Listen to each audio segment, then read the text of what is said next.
Welcome back to the Clear Admit MBA Admissions Podcast. I'm your host, Graham Richmond, and this is your Wiretaps podcast for Monday, January 6th, 2020.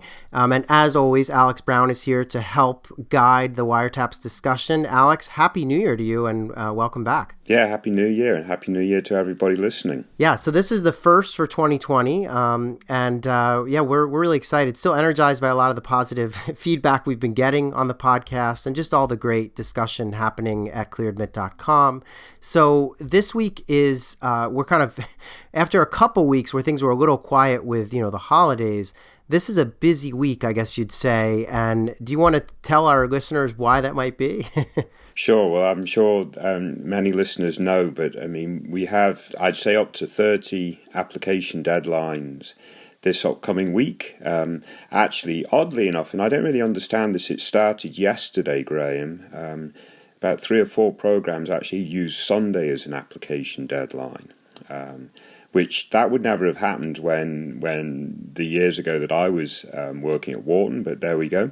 But yeah, not all the top schools, but the majority of the top schools have their round 2 deadlines this upcoming week. So I'm sure candidates are doing a lot of hard work right now. Yeah, this is a busy time, and we definitely empathize. I know that it's hard to get everything together. There are some resources on the website that are useful for this. So we have the recommendation letter questions are on the site. We have essay topic analyses for every leading school. So if you're proofreading and you want to just check your essays against kind of the advice we give, you can easily do so.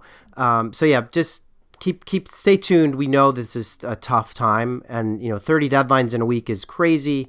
As to the Sunday thing, Alex, I guess that's convenient for the schools, certainly. And I think there's probably some schools who would say it might even be better for applicants, right? They're not in the office, and, it's a chance for them to submit during the calm of a weekend.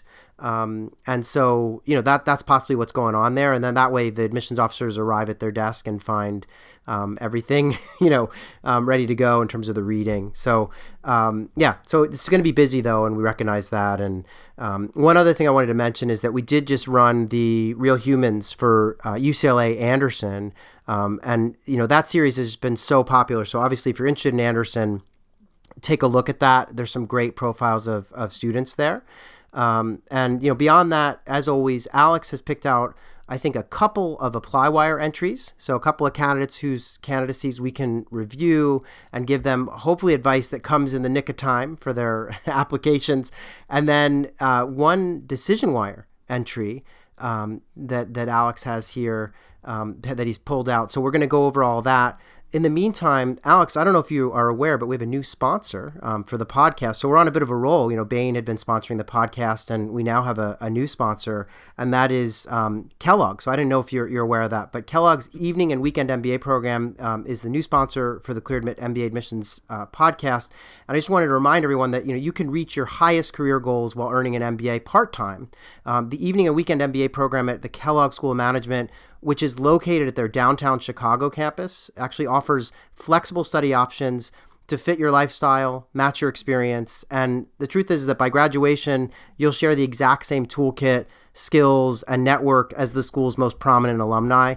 So visit kellogg.northwestern.edu/EW to learn more.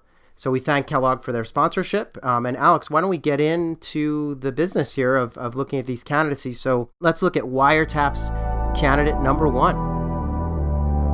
So this candidate is applying to Georgetown McDonough, Northwestern Kellogg, NYU Stern, Washington Foster, UCLA Anderson, USC, and UT Austin. So a long list of schools there. They're hoping to start school in the fall, and they've been working in finance and accounting and are looking to pivot over to tech, specifically kind of a marketing tech role. The companies they're targeting are Amazon, Google, and Microsoft. They have a 710 on the GMAT and a GPA of 3.11, 6 years of work experience, currently located in the USA, in the Bay Area, and they are Canadian. And this person mentioned that they would love a podcast feature. So here you go. We are featuring you on this episode.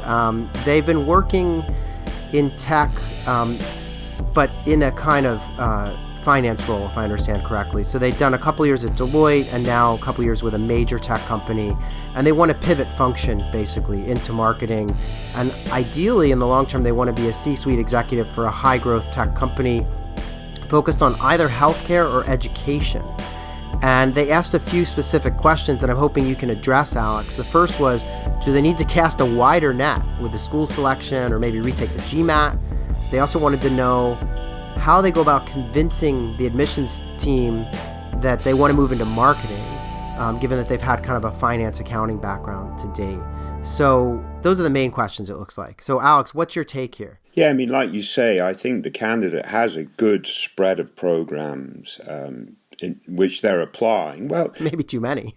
I mean, 7 programs is probably slightly above average, but it's within the ballpark. I mean, one concern would be if all 7 have application deadlines this week, then that might be quite a hectic juggling act on their part. But I'm not exactly sure if they're all this week, but, you know, they're either this week, next week, or whenever. But the spread is good. I mean, you've got Kellogg at the top end, and we obviously know Kellogg is super powerful marketing program. But you know, there's a nice spread through to sort of top 20 programs here. I think is very good. And the target companies, Amazon, Google, and Microsoft, I mean, in some of these programs, they'll be represented in their career management side. So Washington Foster, for example, comes to mind, that's listed here, and so forth. And we know, you know, programs like McCombs is good for tech marketing, and so forth. So I think they've done a good job of selecting the schools that they're targeting. As you said, their numbers are sort of a little, 710 GMAT is a good GMAT. It's going to be lower than average for the likes of Kellogg at the top of the schools that they're selecting, but it's probably going to be at average or maybe even a little above average to some of the other schools on this list. They suggested they might even retake the GMAT. If they do, clearly it's not going to be available in time for the round 2 deadlines, but it might still be a useful exercise if they bump up that score and have it available through the interview part of the rounds, and sort of later in the rounds they can send in an additional supplemental score. That won't hurt for sure. The problem, I guess, to be addressed here is the GPA is going to be lower than average, right? So that combination of GMAT GPA is probably the little bit of a concern for this candidate. But there's not much they can do about the GPA at this juncture, I don't think. Their work experience, Graham, I think sounds pretty interesting. Clearly, they're on the accounting and finance side, and we had some conversation about that, whether they're truly adding value, and they're looking to shift into marketing to add more value and sort of customer facing and so on and so forth. But you would argue, I think, and you did in the comments, that actually that maybe some accounts would argue that they do add value. And then obviously marketing's moving more towards data-driven marketing and so on and so forth. So having the background that this candidate has is probably useful for that transition. But I would suggest, Graham, that it's not unusual, in my experience, to have candidates that are wanting to switch from an accounting sort of auditing type role to a marketing role and using the MBA to enable that transition. Would you think that's fair to say? Yeah, I mean, I think we see a lot of candidates from, whatever the big 4 accounting auditing firms heading into, even just into consulting, like strategy consulting, right? So pivoting out of that is not uncommon. What I was suggesting in my comments, to this candidate was that I think their exact comment was something like, my story currently is that accounting doesn't directly add value to the end product or consumer. And that's why I'm trying to go towards a function that adds tangible value. And so I read that and I thought, okay, I absolutely understand what you're saying, but I think they need to pitch their career plan in a way that doesn't throw a whole function under the bus. So so I think the cost accountants and or just the accountants in general, or the purchasers or people in finance at Apple might argue that they are adding some value to the product you hold in your hand in some way. But so I just think it's fine, and they might even argue, those numbers people might say, oh, those marketing people, they just draw a pretty picture and come up with a campaign slogan, and so I think it could go both ways, right? So I just want to make sure that this candidate is just saying how they've learned a lot in finance and accounting, and that they think that quantitative expertise might be really useful in today's marketing environment, which, as you correctly point out, is increasingly data-driven. So, that's all. I think I agree 100% with you that the combo 3-1, 7-10 is going to be challenging for some of the schools on their list, but I do love their work experience. I mean, they've gone from kind of working at Deloitte, where they were doing finance and probably audit, accounting, stuff like that. And then they've moved into, a couple of years now at a major tech company. So I think they have an interesting career trajectory. I love the goals, assuming they can explain them in a compelling way. And the school selection's great. Again, it may be one or two schools too many, but when you have low numbers, sometimes you have to cast a wider net. So I think there's a lot to like here. I think you and I were talking about how if you look at their spread of schools, some of the schools that are, presumably more, lower in the ranks or something like a U Washington or even Georgetown are really compelling choices because of the fact that they may want to work at Amazon or Microsoft. You mentioned in your comments here that, Foster's great for proximity to, Seattle and Amazon and Microsoft. I would say Georgetown, given the new Amazon headquarters coming online in the DC area, that makes Georgetown an interesting choice too. So there's a lot of reasons for the spread of schools. I would love it if they'd retake the GMAT, get a 730 plus, and mention that to Kellogg or whoever they're, some of the top schools on their list that they're applying to when they're kind of maybe at the interview phase or have already, the process is underway, but they could still take on board a new test score. So I think, and by the way, do you have a sense of what's the cutoff there? When you were reading files at Wharton, would you take a new test score? I mean, right up until is there a limit? I mean, I guess the mid-release point, is that what you would think? Or I mean, obviously for Kellogg, as we know, you self-select to interview and make sure get the application in and get on that roster to interview. But for the other schools on the list, I think they're all interview by invitation. So to the extent that you can get a new test score in before the interview invitations start rolling out, which is generally going to be about a month after the application deadlines, I would use that as a measure. The reality is any materials coming in after an application deadline, you cannot guarantee that they will be considered in the review process. That's the risk every candidate runs when they're relying on additional information that comes in after a deadline. So they just have to be aware of that, and I assume candidates are generally aware of that particular risk. The other thing that the only other thing to look at in this candidate is their long-term goal focus is sort of working high-growth tech company focused on healthcare or education. So sort of understanding where that passion or interest has evolved from. So you don't want to just suddenly surprise the AdCom after a long sort of, thing in your goals essay and then just attach at the very end healthcare or education if there's nothing in the background up to that point that suggests that connection. So hopefully it's based on maybe some of the current professional experience the candidates had or something in their personal story or whatever it might be. So hopefully there's a connection there also. Yeah, that's a great piece of final advice, because I think it could just sound like they're saying, well, that they want to kind of do good, work in education or healthcare, but there ideally would be some thread either in their personal, outside activities or in the work experience they've had to date that sort of struck their interest. So very good feedback. But so I think this candidate, again, good shape, good spread of schools. Numbers are a little low. Maybe they can, boost them and go from there. But I wish them the best of luck. I know they're probably going to be really busy over the next few days. So, yes. so let's move on and discuss Wiretaps candidate number 2. So this is another ApplyWire entry, and this candidate is looking at the trilogy. And by the trilogy, we mean Harvard, Stanford, and Wharton. They want to start school in 2020, so they're going to start next fall. They're applying in round 2. They've been working in strategy and consulting pre-MBA, and they're hoping to get into entrepreneurship and then venture capital after business school. The GMAT score is 760, GPA of 3.2, and they've been working for 4 years. And if memory serves, it's basically 2 years with Deloitte Strategy Consulting and 2 years with Google in a strategy role there. The other thing I should mention is that this person's had a really tough kind of upbringing.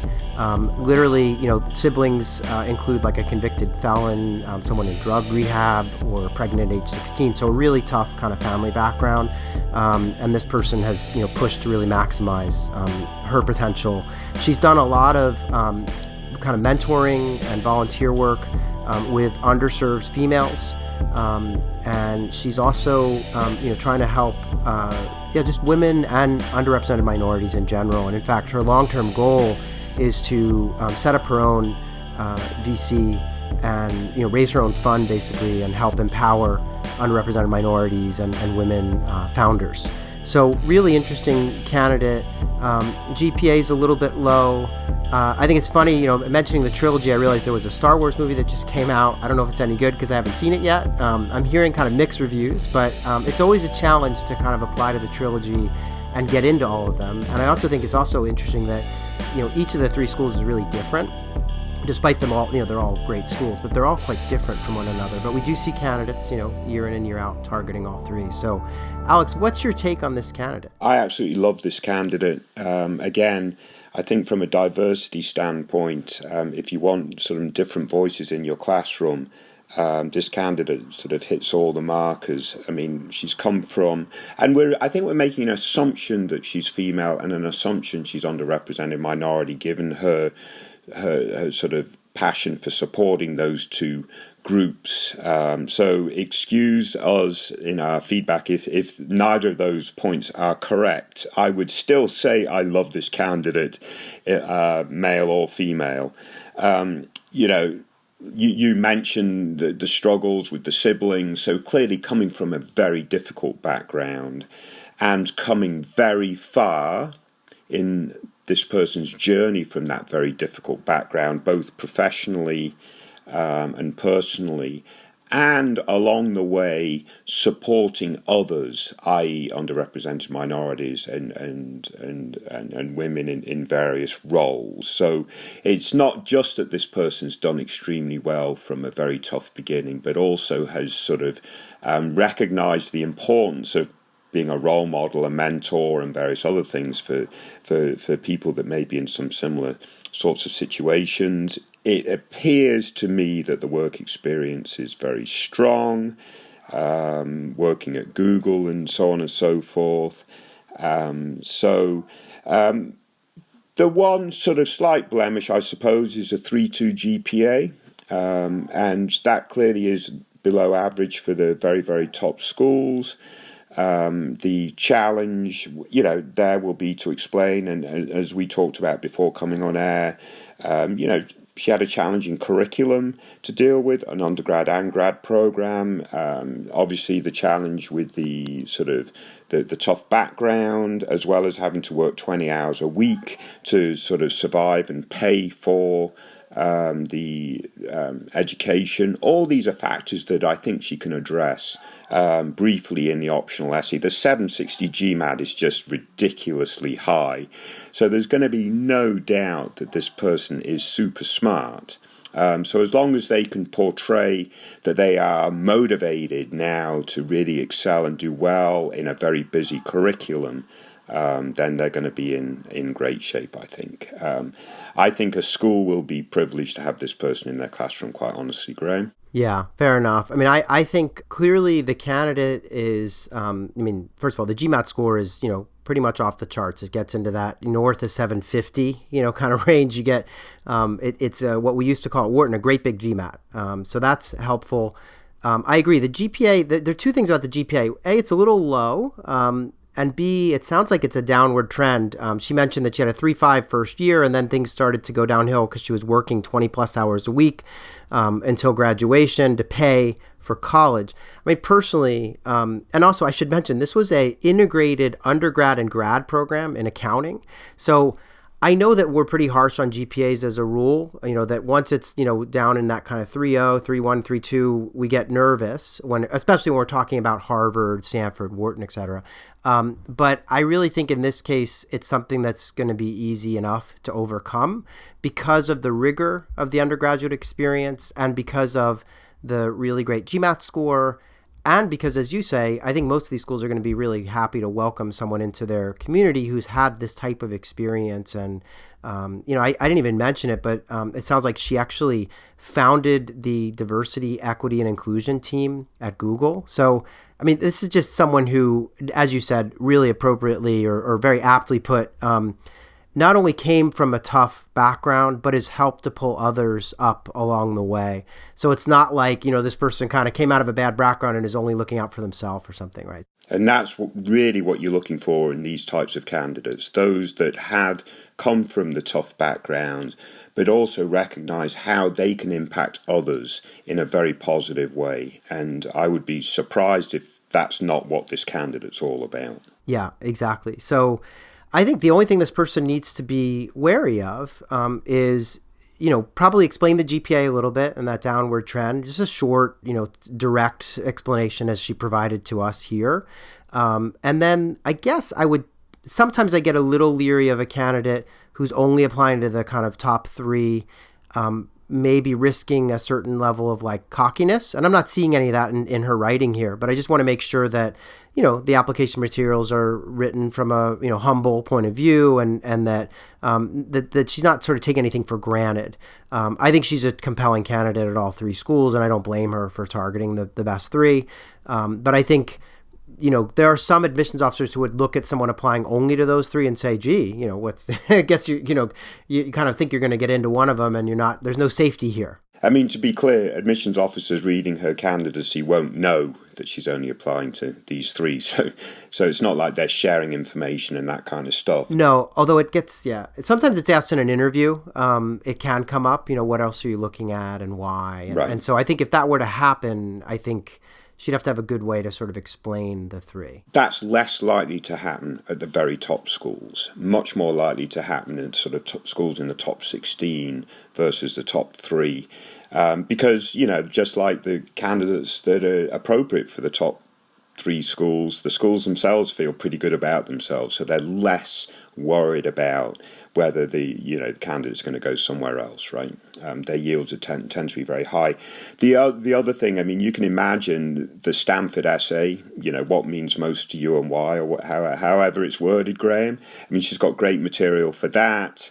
She'll have great material for her essays. Yeah, for sure. So in any event, I think that's enough said here. But again, really appreciate this person sharing her profile, very compelling, and good luck because it's three schools, all challenging, and all their deadlines are right away here. So best of luck getting those in. And by all means, keep us posted. We always encourage candidates come back, and post on DecisionWire when you get your results, or even in the ApplyWire thread where we've kind of commented on your candidacy. Let us know how things go. So speaking of DecisionWire, let's move on and talk about Wiretaps candidate number 3. So this is a DecisionWire entry. It's from a candidate who has yet to decide where they're going to go, and they've been admitted to IESE in Spain with a $30,000 scholarship, to London Business School, also with $30K, although pounds, and actually the first one is euros, so 30,000 pounds from LBS, Minnesota Carlson with an $80,000 scholarship, UCLA Anderson also coming in with $80,000, and UT Austin McCombs at $30K. They are starting school obviously next fall, and they want to work in technology, and the companies that they're targeting are Amazon, Apple, and Google. They have a 710 on the GMAT, a 3.33 GPA, located in Minneapolis, and they're actually currently on the waitlist at Kellogg too. And they've sort of narrowed the field down. So, given all these results, they've already narrowed it down to being between London Business School, with a 30,000 pound scholarship, or Anderson at UCLA with 80K US. So they're having trouble deciding. And your first question to them, Alex, was, where do you want to work post MBA? Tell us a little more about what did they say and what do you think based on that? Yeah, I mean, clearly with these options, they have options in Europe and they have options in the United States. So which is the better of these options is going to be driven by where they want to work post MBA and potentially in the long run. So if their interest was to be in Europe post MBA, then you would argue that ESA or London Business School would be a better option than Anderson or McCombs or Carlson, clearly. The argument is the other way around. If their ambition is to be in the United States, then the arguments for Anderson and possibly McCombs or Carlson becomes much stronger versus London Business School or ESE. So that should be quite clear cut. So to try to rank, let's say, London Business School versus Anderson and see which one comes out best, I think is futile, because that presumes that you have no geographic preference at all. Right. And you and I have a pet peeve with the rankings that actually seek to combine all business schools on earth into a single ranking, just because, yeah, I think it is challenging to compare LBS to Kellogg, where this person's on the wait list, or UCLA.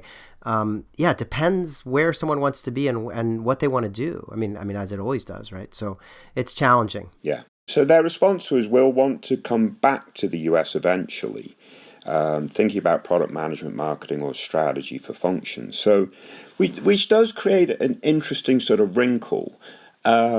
Perhaps the candidate wants to get some European experience and then return to the US.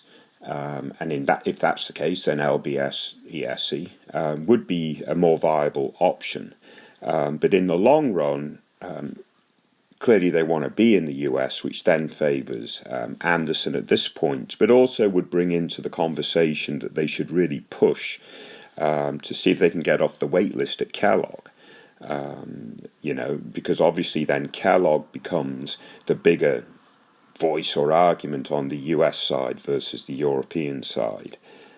So I guess the reason why I chose this candidate on Decision Wire, Graham, is the answers are just never clear-cut and straightforward. And what makes sense for one candidate won't necessarily make sense for the next candidate based on their personal as well as professional goals. So their professional goals might be to work in product management, marketing, strategy, whatever, and then progress through to the C-suite. But their personal goals might be to have a European experience, for a couple of years for the MBA as well as a couple of years post-MBA. So when you're talking about the experience, it's the experience in the program geographically, as well as the 2 or 3 or 4 years after the program in that first that first situation. You could make the argument. I think we talked about a Decision Wire candidate that wanted to be in Minnesota long run, and if that was the case for this candidate, then that makes Carlson the more obvious, even though perhaps in rankings terms it wouldn't be listed so as highly. Or it certainly makes it it puts it more in the discussion, because I think they were offering him 80,000. I want to, one thing I thought was interesting is just to give you a sense, like I think you could make the argument either way, and you're illuminating some of these issues that may come to the person's mind. So, for example, you could argue that London Business School is the best MBA program, or certainly one of the top 2 or 3 MBA programs in Europe, or at least that's what the rankings say, year in and year out, right? So kind of best in class program, and they want to go work at Amazon or Apple or Google or something. And so you could say, those 3 organizations have pretty large operations in London, and when they're looking to hire, LBS is probably the program in the UK that they favor the most, right? Because it's one of the best programs in Europe and maybe the best in the UK overall, right? So you could say, wow, they could go and work at Google or one of these companies in London they mentioned product management, marketing, or strategy. So they're not doing coding or kind of tech, very tech work. It's more marketing or strategy type stuff. So they go and do that. And then as an American, getting back to the U.S. on, with their U.S. passport for a job at headquarters maybe isn't so hard, and they get this great 2-year experience in the UK, broaden their horizons, etc. Right? And I guess you could even argue that, gosh, UCLA, you're fighting against Berkeley grads and Stanford grads and others just in California alone for some of these jobs. So you could make an argument about LBS here, but I think you could also, reverse course and make the same type of argument for UCLA. You're in the backyard of all these tech companies. They all have a large presence in LA or worst case San Francisco. And, so you can make the weather's better. I mean, you can make all kinds of arguments in favor of UCLA. I guess the weather is better there. I'll concede you that point. When it's not on fire, I would say. Yeah. Right. So, no, but seriously, it's challenging. I think this is why we picked this, or you picked this candidate, and I agreed that it was a good one to discuss because it's not so obvious, depending on, where you sit. Now, if they're ultimately going to end up in Minneapolis someday, you might say that more people are going to be familiar with UCLA or certainly Kellogg than they would be with London Business School too. So that's a thing to keep in mind. But that's just where they currently sit. I don't know that they ultimately would want to end up there or not. Right. Right. Hard to say. At the end of the day, though, obviously we're not going to prescribe a particular choice here. Hopefully, we've outlined some of the options and some of the thinking behind these types of choices. But I think it would be foolish for the candidate not to pursue the waitlist at Kellogg as they continue to consider their next move. So they can deposit at either Anderson or LBS at this juncture once they make that decision, if it's between those two schools, while still vying for a place at Kellogg. And if they get a place at Kellogg, that might certainly put Anderson less favorably in the picture, and it might become a discussion for the candidate between Kellogg and LBS. But I certainly wouldn't dismiss Kellogg until I'd exhausted the wait list at this point. Yeah, and the only thing I would say is I believe Kellogg's pretty open to supplemental materials. My fear is that the piece of supplemental information they're going to want is a better GMAT score in this case. So that might be something to take into account. But in any event, really interesting Decision Wire entry. And we love seeing your entries on Decision Wire. So if you have decisions from schools, please share. We're trying as a company to make this data available to you in very cool, unique ways that we're working on in the background to help people make these kinds of decisions and to help candidates learn about, just what sort of outcomes people are seeing and how they make those decisions. So again, Alex, thanks for picking out these 3 wiretaps profiles for us to look at this week. I do want to wish each and every one of our listeners a very happy, healthy, and successful 2020. May you all receive many acceptance letters to the schools of your dreams in 2020. And yeah, thanks so much for listening. Alex, I guess we'll be back to do this again next week. Yes, very good. Very good. Yeah, thanks once again, and we'll see you all in 7 days. Yep, Happy New Year, everybody.